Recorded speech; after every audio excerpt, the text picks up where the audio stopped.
এই ফোঁটাটা দেওয়া উচিত। একটু নেবেন না, কতটা? 3 ভাগ পর্যন্ত নেবেন।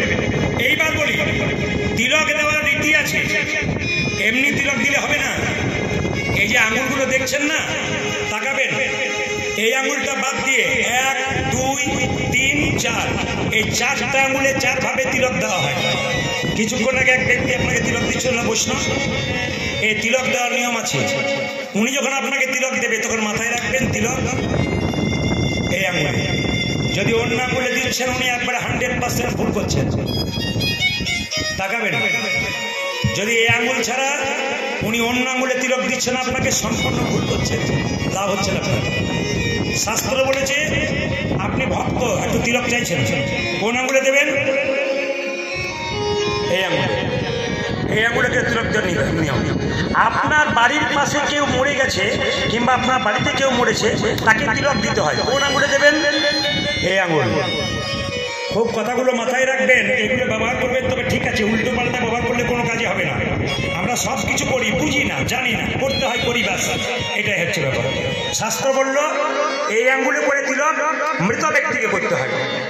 এই আঙ্গুলে তিলক কাকে করবেন? নিজে যখন তিলক করবেন তখন মাথায় রাখবেন সবসময় এই আঙ্গুলে। কোন আঙ্গুলে? নিজে তিলক করলে এই আঙ্গুলে।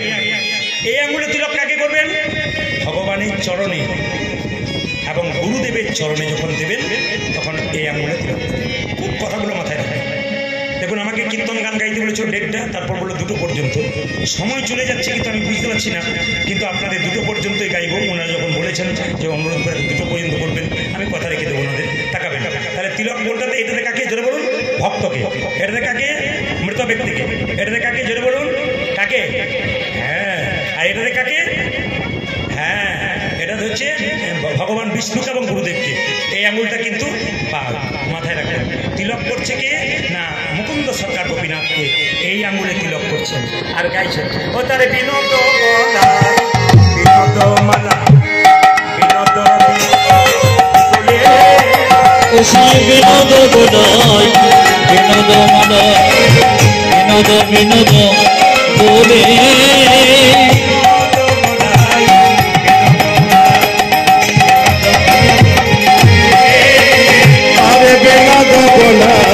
বিনোদ মনা বিনোদ বিনোদ তোলে কোন বিনোদিনী বিনোদ গাথুনি উদয় কোন বিনোদিনী বিনোদ গাথুনি উদয় গেছে বিনোদ আমার কোন সে বিনোদ গায় গো কানসে বিনোদ আমার কানসে বিনোদ গায় গো কানসে বিনোদ গায় বিনোদ পতি বিনোদ বিনোদ সাজে ওতরে বিনোদ কোটে যায় বিনোদ ধুতি বিনোদ বিনোদ সাজে বিনোদ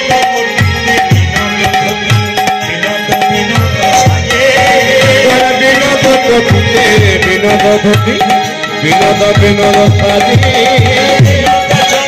বিনোদ চরণে বিনোদ নপুর বিনোদ চরণে বিনোদ নপুর বিনোদ বিনোদ মজে আমার কানসে বিনোদ রায় গো কানসে বিনোদ রায় আমার কানসে বিনোদ রায় গো কানসে বিনোদ রায়। কীর্তন শুনছেন, মুকুন্দ সাহেব যখন গান গাইছিলেন নবাবকে একজন পাখা করছিল। কোন পাতা পাখা? বাহ, খুশি। তার পাতা পাখা, তার মধ্যে কোন পাখির পালক? কাকের না কোকিলের? ময়ূরের। আচ্ছা, যখনই মুকুন্দ সাহেবরা কীর্তন গাইতে গাইতে নবাবের দিকে তাকিয়েছে, নবাবে ময়ূরের পালক দিকে তাকিয়ে বলল, হে কৃষ্ণ হে কৃষ্ণ করুণা করুণা করুণা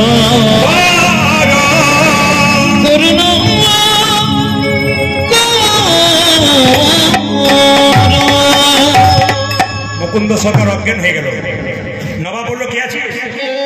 ওর মাথায় একটু জল দে তো। যেই না দিদি দিতে পারে, জল দিয়েছে, আপনি সঙ্গে সঙ্গে অজ্ঞান হয়ে জ্ঞান ফিরেছে। কি হয়েছে তোমার? মুকুন্দ মনে মনে ভাবছে, আমি তো মিথ্যে কথা বলি না, এটা মিথ্যা কথা বলবো নবাব, তুমি কৃষ্ণ অনুরাগের কথা কি করে জানবে? তোমার মৌরের পালক দেখে আমি কৃষ্ণ কৃষ্ণ বলে কেঁদেছিলাম, অজ্ঞান হয়ে গেছিলাম। তোমার যদি নিগিরোধ থাকবে, তুমি অজ্ঞান হয়ে গেছিলে কৃষ্ণ বলে কাঁদছিলে কেন? মুকুন্দ সরকার বলে আমার অপরাধ হয়ে গেছে। নবাব বলছে অপরাধ তোমার হয়নি, আমার হয়েছে। তোমার মতো কৃষ্ণ ভক্তকে আমার কেনা গোলাম মনে করে আমি বড় ভুল করেছি, আর তোমাকে কিচ্ছু করবো না, তুমি চলে যাও বউ মায়েরা। মুকুন্দ সরকারকে নবাব বললো যদি কোনোদিন আমার কষ্ট হয় তুমি দেখে যেও। মুকুন্দ সরকার নিজের বাড়ি ফিরেছে, আর যদি যদি গাইছে, কি গাইছে? ওই আমি কোথায় গেলে গিয়ে পাবো গো দেখা, দেখা আমার ঘন শ্যাম,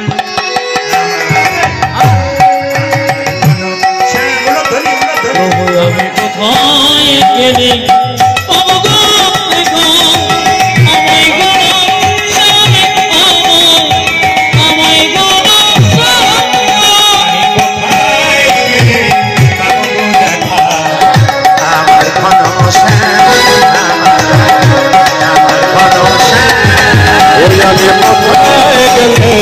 পাবো গো দেখা, আমায় গো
এখনই রঘুনন্দনের জন্ম হবে, তার আগে মন দিয়ে শুনে নেবেন। কীর্তন শুনলেন বহুক্ষণ ধরে, কারো অভিশাপ কোনোদিন নেবেন না, সবাই শুনবেন কান দিয়ে। কারো অভিশাপ কোনোদিন নেবেন না, যাত্রার অভিশাপ কিন্তু লাগে না, যাত্রার অভিশাপ লাগে না। যিনি কৃষ্ণ ভজন করেন, ভক্ত মানুষ, সাধক মানুষ, সেই যদি কাউকে কোন রকম একবার অভিশাপ যায় না, কিন্তু দিয়ে যদি ফেলে লাগবে।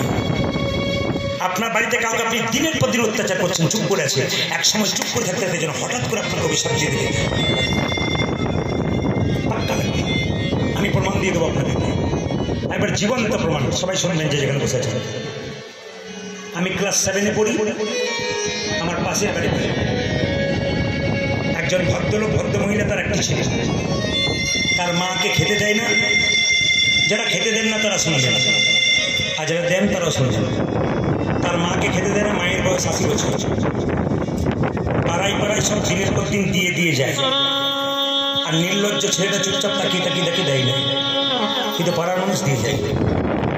একদিন কথা কাটাকাটি হতে হতে বৌমাটি তার শাশুড়িটাকে গিয়ে, আগে শিল নোড়া ছিল না, শিল জানেন তো, শিল জানেন তো, মশলা মশলা, সেই নোড়াটাকে নিয়ে গিয়ে হাতে ছুঁড়ে দিল। 80 বছরের বয়স। ওই বৃদ্ধাকে যখন ছুঁড়ে দিল, তাকাবেন মায়েরা, হাতটা ছিলে গেল। আমি তো ক্লাস 7-এ পড়লাম, একবার জীবন্ত প্রমাণ, ওরা হাতটা ছিলে গেল, রক্ত বেরোল। আর বুড়িমা যে বাড়িটা থাকতো, ছোট্ট ছোট চালের ঘর, মানে সেই গমের কাঁচকি দিয়ে তৈরি করা, একটা ছোট্ট এইটুকু দেওয়াল 5 ইঞ্চি মাটি। বৌমাটি গিয়ে শিলটাকে গিয়ে দিয়ে দিল, ধ্রাস করে লেগে গেল, আগুন জ্বালিয়ে দিল রাগে করবে। আমি সেই দিন আমার মনে আছে, আমি হরিবাসরে দাঁড়িয়ে বললাম সত্য কথাটা। ক্লাস 7-এ পড়ি, 20 মাসে দিন বলে উঠলো, কোনদিন কোনো প্রতিবাদ করে না। সেদিন বলে উঠলো, বউ তুই যে আমার হাতে এরকম করে দিলি না, একদিন তুই এ ঘরে আর বাস করতে পারবি না, তুইও পচে পচে মরবি। আর তুই যে বাড়িটা আমার আগুন জ্বালিয়ে দিলি, তখন তো সবার ঘরের বাড়ি ছিল, বইয়েরও ঘরের বাড়ি ছিল, বিরাট ঘরের বাড়ি। তোর এই ঘরের বাড়িটা একদিন দাও দাও করে জ্বলবে, হাজার হাজার লোক দেখবে। বিশ্বাস করবেন না আপনারা, তার একটি মাত্র ছেলে এইটুকু ছিল, আস্তে আস্তে বড় হলো, অন্য জাতির মেয়েকে বিয়ে করলো। ও এসে আমার এর সঙ্গে মিল হয় না। একদিন দুপুরবেলায় আমি টিউশনি পড়ছি, প্রায় 10টা বাজছে, সকালবেলা টিউশনি পড়ছি, হঠাৎ দেখতে পাচ্ছি আগুন আগুন আগুন আগুন। সেই বউটা কেরোসিন তেল নিয়ে মানে একতলার উপরে ঘরের যে বাড়ি, সেখানে আগুন জ্বালিয়ে দিয়েছে, গোটা বাড়ি দাও দাও করে জ্বলছে। মিলে করে অভিশাপ একটা জিনিস। আবার তার যে মেরেছিল বউটি, সেই বৌমাটি আস্তে আস্তে বৃদ্ধ হয়ে গেল। সে কোথায় গেল? সে গেল পুলিশ নিয়ে চলে গেল তাকে জেলখানে, ওখানে পচে পচে মরলো, আর বাড়ি আসতে পারবে না। তাই বারবার আমি আবেদন রাখবো, কাউকে অবিশ্বাস কারো করাবেন না। তাই জানেন, তবে দেখেন সীতার অভিশাপে 4 জন ভোগ করছে আমাদের সমাজে। মা সীতা অভিশাপ দিয়েছিল, 4 জন কষ্ট পাচ্ছে, 1 জন আনন্দে আছে। আপনারা বলবেন কোথায়? রামায়ণের তত্ত্বের দিকে তাকান আপনারা। মা সীতা কাকে কাকে অভিশাপ দিয়েছিল, কাকে আশীর্বাদ দিয়েছিল? রামচন্দ্র, সীতা এবং লক্ষ্মণ 3 জনে বনে গিয়েছিল। যখন খবর পেল রাজা দশরথ মারা গেছে, দশরথের পিণ্ড জোগাড় করবার জন্য নগরে নগরে রাম লক্ষ্মণ বেড়াতে গেল আনবার জন্য। তখন সীতা একাই ঘরে আছে বনে কুটিরে, তখন চিৎকার করে বলল, মা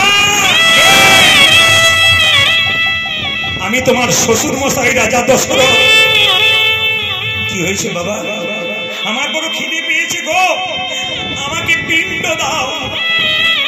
তোমার ছেলেরা বেরিয়েছে বাবা, পিণ্ড আনবার জন্য, তোমায় দেবে, একটু অপেক্ষা করো। আমি যন্ত্রণা সহ্য করতে পারছি না, বড় পেটের ক্ষুধা, তুমি আমার কি দেবো? আমি কিছু তো নেই, বালির পিণ্ড দাও, বালির পিণ্ড দাও। সেই সময় নারীদের কিন্তু পিণ্ড দেওয়ার অধিকার ছিল না। সীতা পিণ্ড দিতে শুরু করলো, তারপর নারীদের পিণ্ড দেওয়ার অধিকার হলো। কিন্তু মনে হয় সীতা তার শ্বশুর মশাই রাজা দশরথকে বালির পিণ্ড দিল। সাক্ষী রাখলো 5 জনকে, গুনবেন। প্রথম সাক্ষী বটবৃক্ষ, দ্বিতীয় সাক্ষী ব্রাহ্মণ, তৃতীয় সাক্ষী তুলসী গাছ, চতুর্থ সাক্ষী ফল্গু নদী, পঞ্চম সাক্ষী গাভী। এই 5 জনকে সাক্ষী রাখলো, তোমরা বলবে আমার স্বামী এলে আমি পিণ্ড দিয়েছিলাম। রামচন্দ্র লক্ষ্মণ ফিরে এলো, সীতাকে জিজ্ঞেস করলো, কি বাবা এত বালি কেন? বাবাকে দিয়েছি। বাবাকে দিয়েছি মানে?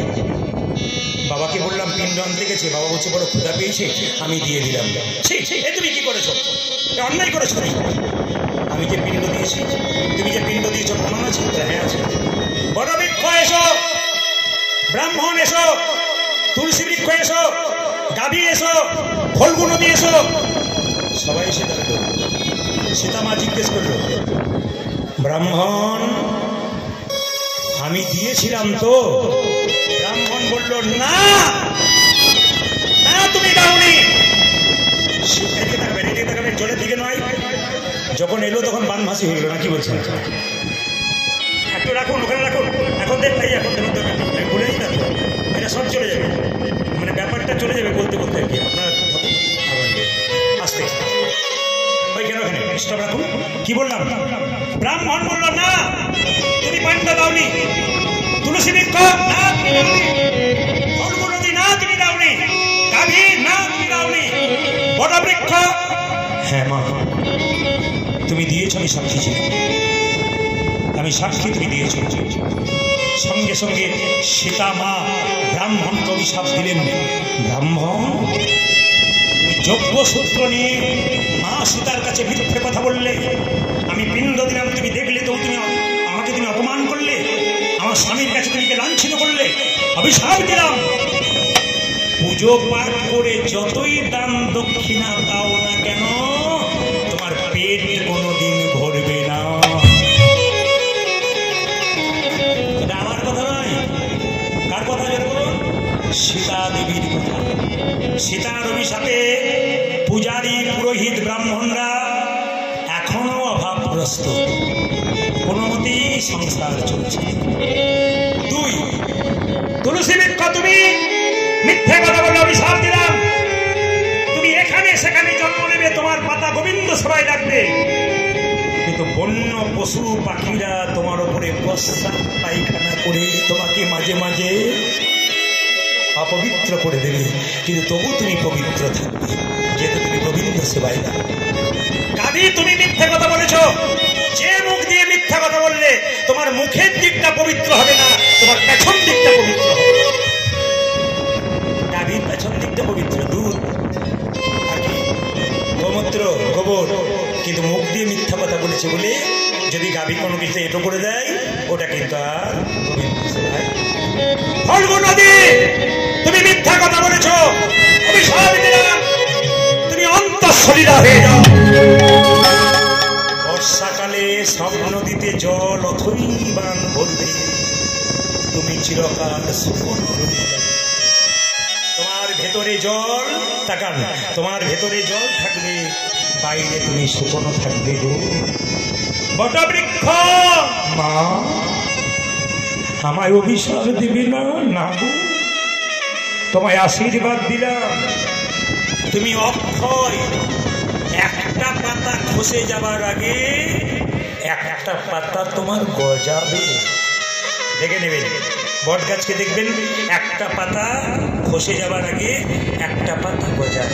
আরো আশীর্বাদ দিলেন, ওগো বটবৃক্ষ, যখন পিণ্ড দেবে তোমার মধ্যে মানুষ লাল কাপড় দিয়ে বেঁধে তোমাকে সম্মান, আস্তে আস্তে আস্তে আস্তে। আর কি তোমার যে ফল, সুমিষ্ট ফল, এই ফলগুলো পশু পাখিতে খেয়ে আনন্দ পাবে। তোমার যে ছায়া, গ্রীষ্মকালে মানুষ তোমার মধ্যে অবস্থান করে শান্তি লাভ। মায়েরা, এই জন্য আশীর্বাদ পেতে হয়, অভিশাপ নয়। আর কি খুব ভালো লাগলো, আমার সবচেয়ে ভালো লাগলো, আপনার তো কম বয়সের মায়েরা আছেন, কীর্তন শুনছেন, 3 জন বাবা আছেন, ওখানে বয়স্ক একজন কম বয়সের আছেন, বৈষ্ণব আছেন, কিন্তু এত ভক্তি করে ওনারা কষ্ট করে শুনলেন। কত ভক্তি দেখুন, ওনাদের জন্য একটু সবাই মিলে প্রণাম করুন, আর একবার প্রার্থনা করুন গোবিন্দের কাছে। তাই বলে এখানে একজন বাবা আছেন, খুব ভালো। বৈষ্ণব ভক্ত না থাকলে কীর্তনে মজা হয়। দেখুন কি সুন্দর বসে বসে একটা ছোট্ট বাচ্চা ছেলের মতো কীর্তন শুনছে ভক্তি সহকারে। জোরে রাধা রানী কি, শ্যাম সুন্দর কি, মদন মোহন কি। মায়েরা, রঘুনন্দনের জন্ম হলো সরস্বতী পুজোর দিনে, সেদিন ছিল বৃহস্পতিবার। সবাই একটু রূপ হয়ে দেবেন।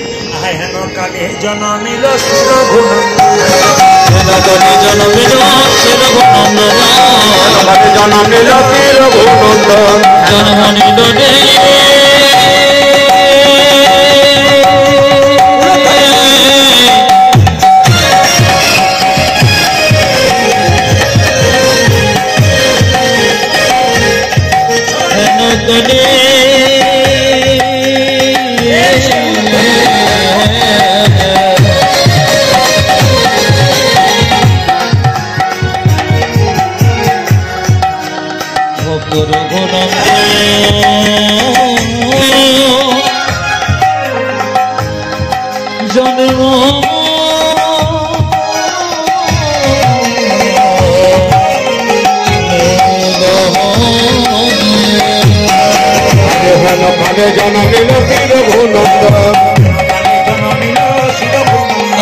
বাচ্চা জন্ম নিলে মুখে কি দেয় মা? মধু তো।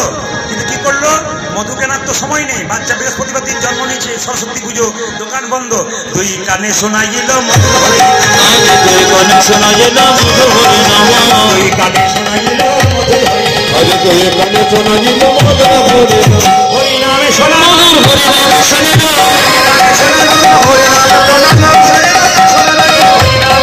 আমি শোনে কত শোনা লাগে, হরি নাম শোনা, শোনে কত শোনা লাগে, শোনে কত শোনা লাগে, দুই কানে শোনা গেল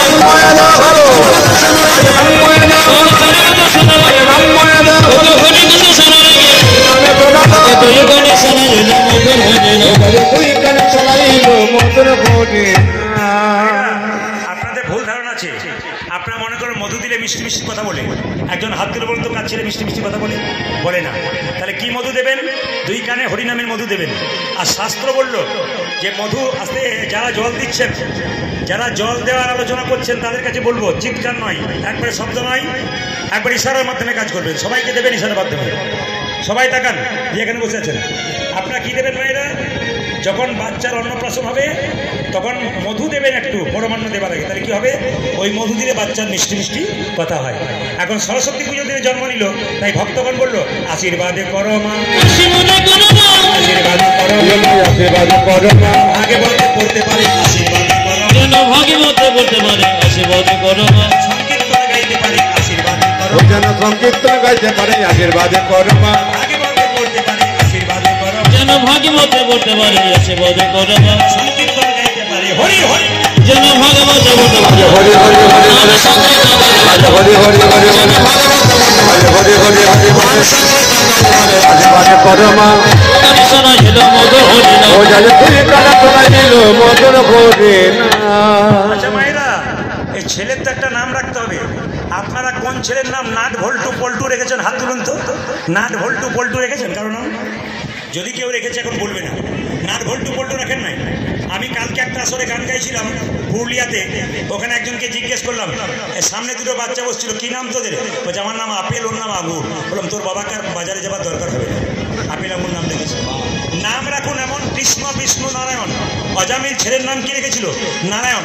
একসময় অজামিল কোথায় গিয়েছিল? স্বর্গে গিয়েছিল। ওই জন্য আপনার ছেলের নাম ভগবানের নামের সঙ্গে রাখুন কৃষ্ণ বিষ্ণু নারায়ণ। আপনি 7 বার ডাকবেন নারায়ণ নারায়ণ বলে, একবার গাল দেবেন, 6 বার তো ভালোভাবে ডাকবেন। যিনি রঘুনন্দন তিনি কে? কামদেব মদন। কামদেব মদনে 5টা বান ভগবানকে মারবার চেষ্টা করেছিল। তখন ভগবান বলল, কামদেব আমার দেওয়া বান তুই আমায় মারলি, অভিশাপ দিলাম তোর মর্তকুলে জন্ম হোক। কামদেব মদন বলল, প্রভু মর্তকুলে জন্ম নিলে আমার নাম কি হবে? তোর নাম হবে রঘুনন্দন। কামদেব মদন বলছে, আমি যদি রঘুনন্দন রূপে যাই তোমাকে ভগবান রূপে যেতে হবে, একদিন তোমার প্রসাদ গ্রহণ করব। ভগবান বললেন, শোন কামদেব, তুই মর্তধামে শ্রীখণ্ডে রঘুনন্দন রূপে যাবি, আর আমি ভগবান গোপীনাথ রূপে যাব, একদিন তোর হাতে নাড়ু প্রসাদ গ্রহণ করব। তাই কামদেব মদন রঘুনন্দন রূপে জন্ম নিল। পদকর্তা বর্ণনা করলেন, ব্রজের অয়নঙ্গ আমার প্রজনন ধরে যায় পূজা যাত্রা যেন জন্ম হরি জয় গৌরী যমনা গৌর সঙ্গ, পূজা যে গৌরী যাবন গৌর সঙ্গ, আমার ভকতি ভূষণ ভকত বে, পূজা যে ভক্তি ভূষণ ভগত বে,